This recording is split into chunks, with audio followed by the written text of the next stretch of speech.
안녕하십니까. 서울 북부교회에서 주님을 섬기는 강용길입니다. 오늘 저는 이 유튜브를 통해서 이 가치 있는 인생을 위해서라는 제목으로 우리 하나님 복음 말씀을 전하려고 합니다. 이 말씀은 이 말세 현상에 대해서 또 생각해보고 우리 인생이 왜 허무한 삶을 살면서 상실한 마음으로 살아가는지, 또 그리고 그러한 인생이 하나님 앞에 화가 있는 것에 대해서 이 말씀을 드리겠습니다. 이 디모데후서 3장 1절에 보시면 말세 현상에 대해서 특별히 이 고통하는 때라고 기록이 되어 있습니다. 너는 이것을 알라. 말세에 고통하는 때가 이르러 사람들이 자기를 사랑하며 돈을 사랑하며 자랑하며 교만하며 비방하며 부모를 거역하며 감사하지 아니하며 거룩하지 아니하며 무정하며 원통함을 풀지 아니하며 모함하며 절제하지 못하며 사나우며 선한 것을 좋아하지 아니하며 배신하며 조급하며 자만하며 쾌락을 사랑하기를 하나님 사랑하는 것보다 더하며 경건의 모양은 있으나 경건의 능력은 부인하는 이 같은 자들에게서 내가 돌아서라. 이 세상이 과학, 문화, 모든 면에서 극도로 발달하고 있지만은 읽어드린 말씀대로 사람들은 더 자기중심적이고 또 돈을 사랑하고 교만하고 무정하고 원통함을 풀지 않고 또 모함하고 절제하지 못하고 선한 것을 좋아하는 참된 인간성을 상실한 이런 삶을 살아가고 있으면서 모두 다 이 고통하는 이러한 삶을 살고 있는 것을 보게 됩니다. 어떻게 해서 인생이 과학이 극도로 발달하고 지식 문명이 발달하면 할수록 어떻게 인생이 이렇게 되는지 이 성경은 이렇게 말씀을 합니다. 예레미야 2장 13절에서 내 백성이 두 가지 악을 행하였나니 곧 그들이 생수에 거는 데는 나를 버린 것과 스스로 웅덩이를 판 것인데 그것은 그 물을 가두지 못할 터진 웅덩이들이라. 이렇게 말씀하고 있습니다. 이 말씀은 이스라엘 백성들에게 일어난 그 대표적인 이 죄에 대해서, 대표적인 악에 대해서 이제 말씀을 하고 있는데, 실제적으로 우리 모든 인간들에게 일어난 이 악이라고 할 수 있겠습니다. 모든 기쁨에 거는 데는, 모든 만족에 거는 데는 이 하나님을 버렸기 때문에 스스로 기쁨을 찾기 위해서 웅덩이를 팠는데 그 웅덩이는 밑이 터져서 물을 이제 저장하지 못하는 이런 웅덩이이기 때문에 물을 또 붓고 또 붓고 또 부어도 흩어날 수밖에 없는 이런 인생으로 우리가 전락이 되었습니다. 이 로마서 1장 28절에 보시면 하나님께서 이 하나님을 마음에 두지 않았기 때문에, 하나님 두기를 싫어했기 때문에 인간들을 그 상실한 마음대로 내버려 뒀다. 이렇게 말씀합니다. 또 그러면서 합당하지 못한 일을 하게 버려뒀다. 이렇게 말씀하고 있습니다.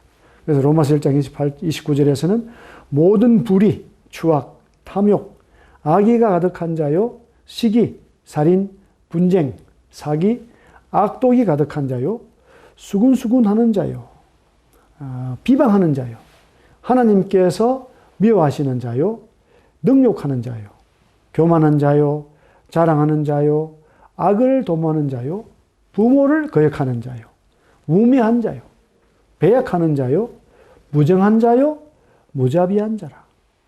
그들이 이 같은 일을 행하는 자는 사형에 해당하다고 하나님께서 정하심을 알고도 자기들만 행할 뿐 아니라 또한 그런 일을 행하는 자들을 옳다 하느니라. 이렇게 말씀이 기록이 되어 있습니다.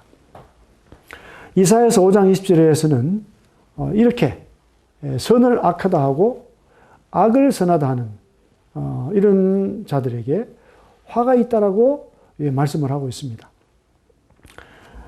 악을 선하다 하며 선을 악하다 하며 흑암으로 광명을 삼으며 광명으로 흑암을 삼으며 쓴 것으로 단 것을 삼으며 단 것으로 쓴 것을 삼는 그들은 화 있을진저 스스로 지혜 있다 하며 스스로 명철하다 하는 그들은 화 있을진저 이렇게 말씀이 기록이 되어 있습니다.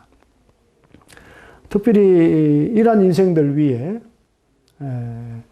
이 하나님께서 그 모든 죄악을 하나님 앞에 놓고 또 은밀한 그 모든 죄를 그 주의 얼굴빛 가운데 두셨다고.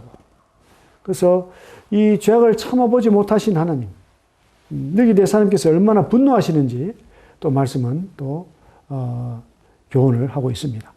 그 시편 90편 8절에서 이렇게 말씀합니다.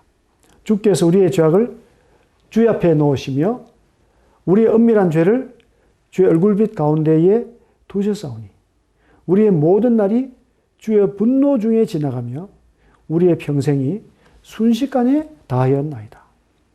우리의 연수가 70이요 강건하면 80이라도 그 연수의 자랑은 수고와 슬픔뿐이요 신속히 가니 우리가 날아가나이다. 누가 주의 노여움의 능력을 알며 누가 주의 진노의 두려움을 알릴까? 우리에게 우리날 계수함을 가르치사 지혜로운 마음을 얻게 하소서. 우리 하나님 아버지께서는 우리 인간의 그 모든 죄악을 다 알고 계십니다. 우리가 은밀한 가운데 행하는 모든 것도 하나님 앞에 빛같이 다 드러나게 되는 것입니다. 여기에 하나님의 진노가 있다고 말씀합니다. 하나님이 그것을 참을 수가 없습니다. 그래서 이제 시편 기자는 계속해서 말씀하기를 우리 연수가 70이고 인생이 70이고 또 강건하면 80이라도 이 주의 분노 가운데 주의 진노 가운데 자랑할 것이 수고와 슬픔밖에 없다. 또 신속히 가기 때문에 순식간에 인생이 지나가는 것입니다. 그래서 누가 주의 노여움의 능력을 알고 누가 주의 진노의 두려움을 알까? 우리 영적으로 무지한 인생들이 허탄한 인생이 눈앞에 보이는 것만 쫓아 살기 때문에 이 보이지 아니하시는 하나님의 그 진노를 알 수가 없습니다. 시편 기자는 특별히 우리에게 우리날 계수함을 가르치사 지혜로운 마음을 얻게 하소서라고 간절히 기도하고 있습니다. 어떤 것이 그 지혜로운 마음일까요? 또 한 번 더 이제 이사야서 40장 6절에서는 인생은 육체와 같다. 인생은 아름답다 할지라도 들의 꽃과 같다. 이렇게 말씀을 합니다. 이사야서 40장 6절에서 마르는 자의 소리여 이르되 외치라 대답하되 내가 무엇이라 외치리까 하니 이르되 모든 육체는 풀이요 그의 모든 아름다움은 들의 꽃과 같으니 풀은 마르고 꽃이 시들면 여호와의 기운이 그 위에 불미라. 이 백성은 실로 풀이로다. 풀은 마르고 꽃은 시드나 우리 하나님의 말씀은 영원히 서리라 하라. 우리 풀 같은 모든 육체는 풀 같고 모든 영광이 꽃 같아서 풀은 지고 꽃은 떨어지지만 영원한 하나님 말씀은 영원히 있습니다. 이것이 우리에게 지혜의 말씀입니다. 영원한 하나님 말씀, 거기에 귀를 기울이고 거기에 이 관심을 가지는 것이 이것이 지혜의 마음입니다. 계속해서 이사야 40장 9절에서는 이렇게 말씀합니다. 아름다운 소식을 시온에 전하는 자여 너는 높은 산에 오르라. 아름다운 소식을 예루살렘에 전하는 자여, 너는 힘써 소리를 높이라. 두려워하지 말고 소리를 높여 유다의 성읍들에게 이르기를 너희의 하나님을 보라 하라. 이렇게 말씀을 했습니다. 이 아름다운 소식입니다. 하나님의 그 영원한 완전한 그 말씀의 소식. 아름다운 소식인데 이 누구에 관한 소식입니까? 하나님에 관한 소식입니다. 우리 인생이 왜 문제에 빠졌습니까? 하나님을 무시하고 하나님을 거절하고 하나님을 버렸기 때문에 우리 인생이 허탄해졌습니다. 이제 아름다운 소식은 말씀합니다. 하나님을 보라 이렇게 말씀을 하고 있습니다. 어떤 것이 지혜의 마음일까요? 이 하나님 말씀은 이미 선포했습니다. 하나님을 멀리 떠난 그 인생들이 아무리 과학이 발전하고 문화와 지식이 발전된다 할지라도 하나님 떠난 인생은 허무한 가운데 살아갈 수밖에 없다. 또 상실한 마음을 가지고 살아갈 수밖에 없다.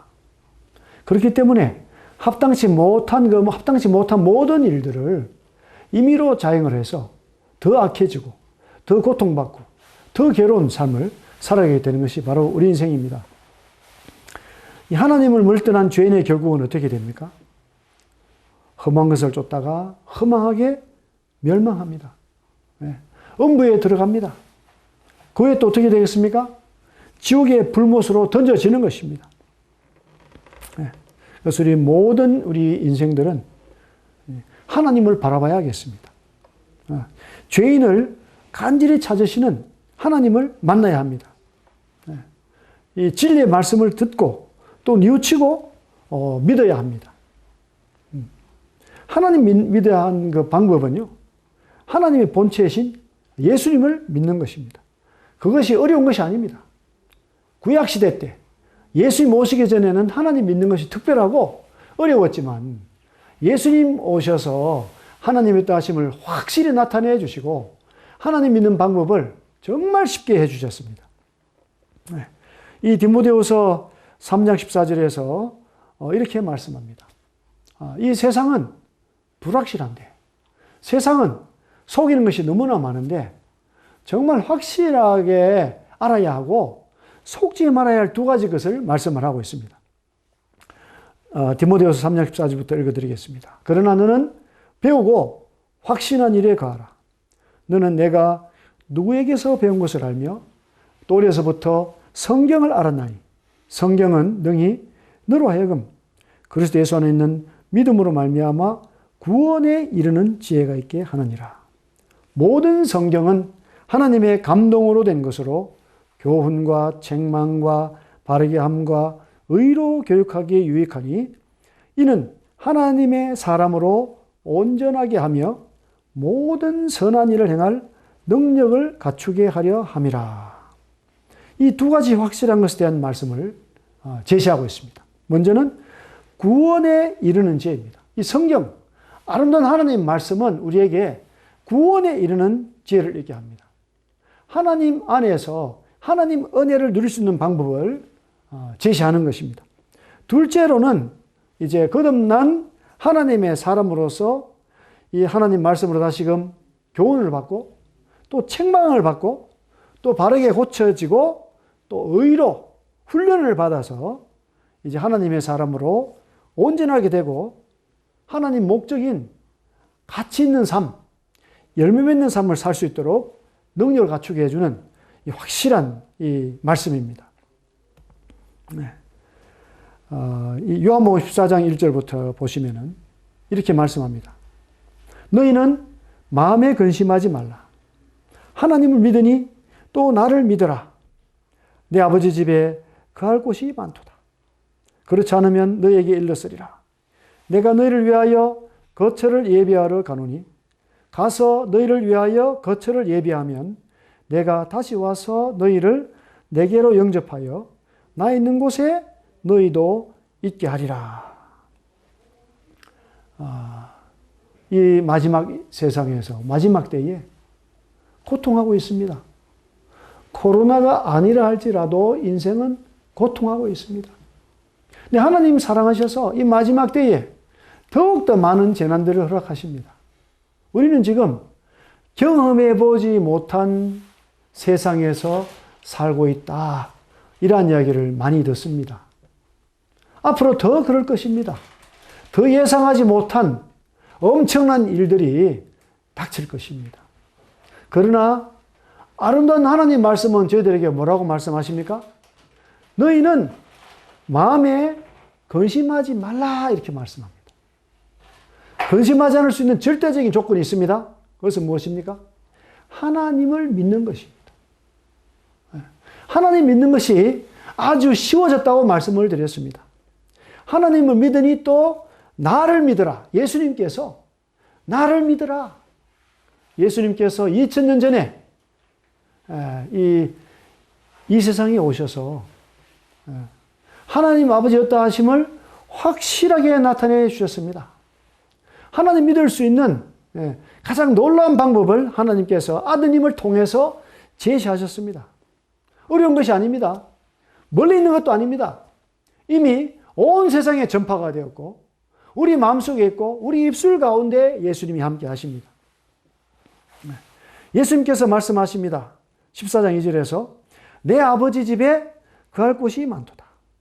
그렇지 않으면 너에게 일렀으리라. 갈 곳이 없는 인생. 그 열차역이나 버스터미널에서 갈 곳이 없어서 서성이는 인생. 얼마나 참 비참합니까? 아무리 이 세상에서 이 많은 것을 가지고 높은 지위를 가지고 있고 많은 명예가 있다 할지라도 그냥 죽어서 지옥에 던져진다면 인생은 얼마나 비참한 존재입니까? 이 세상에서 우리 하나님 아버지의 아름다운 말씀을 듣고 예수님 믿으면서 안전함을 누리고 평안을 누리고 하늘의 기쁨을 누리고 하나님의 동역자로서 살아가다가 우리 나를 위해서 십자가에 못 박히시고 부활하신 그 예수님이 계신 곳, 나를 사랑하셔서 나를 하늘로 올리우시기 위해서 아들을 이 땅에 내려보내신 그 하나님 아버지와 함께 사는 그 삶이 얼마나 아름다운 삶일까요? 14장 3절에서 이렇게 말씀합니다. 가서 너희를 위하여 거처를 예비하면 내가 다시 와서 너희를 내게로 영접하여 나 있는 곳에 너희도 있게 하리라 말씀을 하셨습니다. 그때 도마는 물었습니다. 주여, 주께서 어디로 가시는지 우리가 알지 못하거늘 거기를 어찌 알겠습니까? 도마가 갑자기 물었습니다. 도마는 3년 동안이나 예수님과 함께 했지만은 예수님 어디로 가시는지를 몰랐습니다. 왜냐하면 도마의 관심은 예수님에게 있는 것이 아니라 예수님 통해서 얻게 될 세상적인 것에 관심이 있었습니다.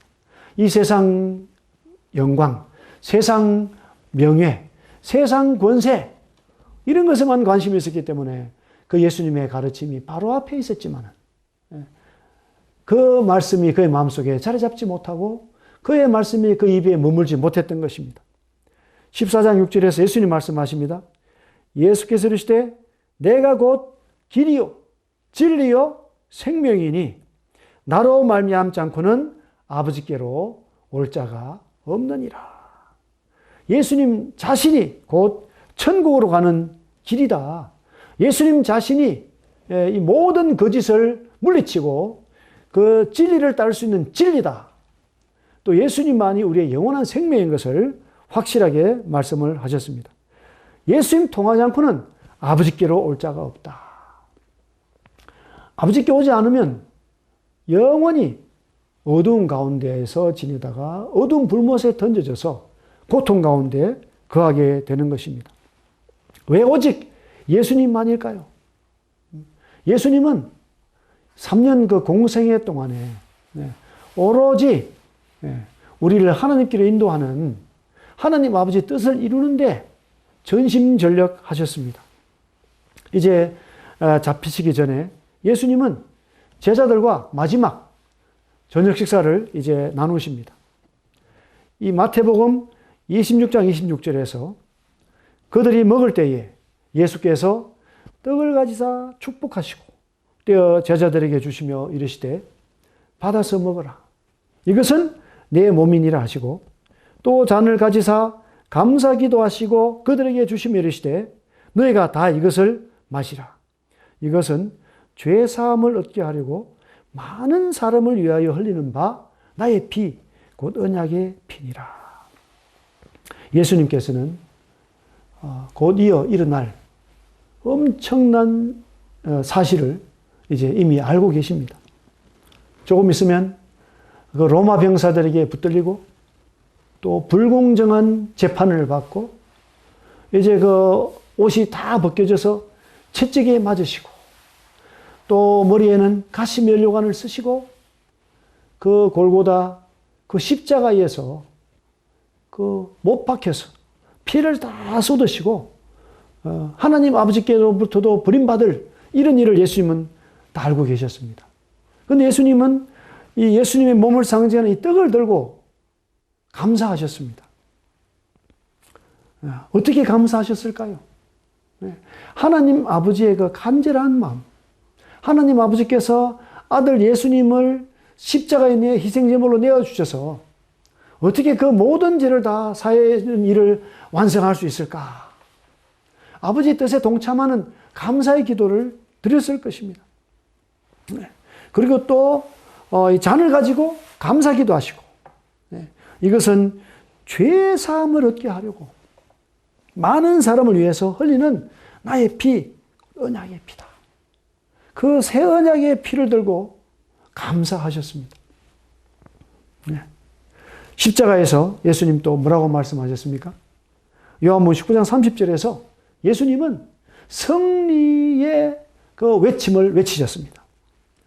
그 마지막 죽음의 숨이 멎는 순간에 우리는 패배와 회한의 소리를 발할 수 있겠습니다만 예수님은 승리의 외침을 외치셨습니다. 예수께서 신 포도주를 받으신 후 이르시되 다 이루었다 하시고 머리를 숙이니 영원히 떠나가시니라. 예수님 무엇을 다 이루셨습니까? 우리가 지은 죄, 아담과 하와 이후로 또 계속해서 계성에 내려왔던 유전한 그 죄, 모든 죄의 형벌을 예수님께서 십자가에서 다 갚으심으로 우리 죄를 완전히 사해 주신 하나님의 뜻이 완전히 이루어지는 그것을 다 이루었다, 다 갚았다 이렇게 선포하신 외치심입니다. 십자가에서 고통 가운데서도 마지막에 외치신 그 외침은 바로 저와 이 말씀을 청취하시는, 시청하시는 우리 모든 분들을 위한 은혜의 말씀인 것입니다. 아름다운 복음 말씀인 것입니다. 오늘 저는 하나님을 대신해서 우리 주 예수님의 마음으로 모든 듣는 분들을 아름답고 가치 있는 삶으로 초대했습니다. 험한 인생을 살고 있습니까? 주의 날의 두려움, 결산의 날을 알고 계십니까? 인생을 어떻게 살고 계십니까? 하나님의 목적대로 살고 계십니까? 복된 인생을 사십니까? 아니면 여전히 죄 가운데서 하나님 멀리 떠나서 험한 인생 가운데 살고 계십니까? 아름다운 예수님의 소식을 들으셨습니다. 내가 곧 길이요 진리요 생명이다. 나로 말미암지 않고는 아버지께로 올 자가 없다. 예수님께서 십자가에서 외치셨습니다. 다 이루었다. 누구든지 예수님 통해서 하나님 아버지께 나갈 수 있는 길을 활짝 열어놓으셨습니다. 어떻습니까? 이 말씀을 통해서 하나님 아름다운 말씀에 귀를 기울이고 지혜의 마음을 가진 가운데 구원을 받으시고 예수님과 동행하는 아름다운 삶을 사시지 않겠습니까? 하늘에 소망을 둔 참 가치 있는 인생을 살지 않으시겠습니까? 감사합니다.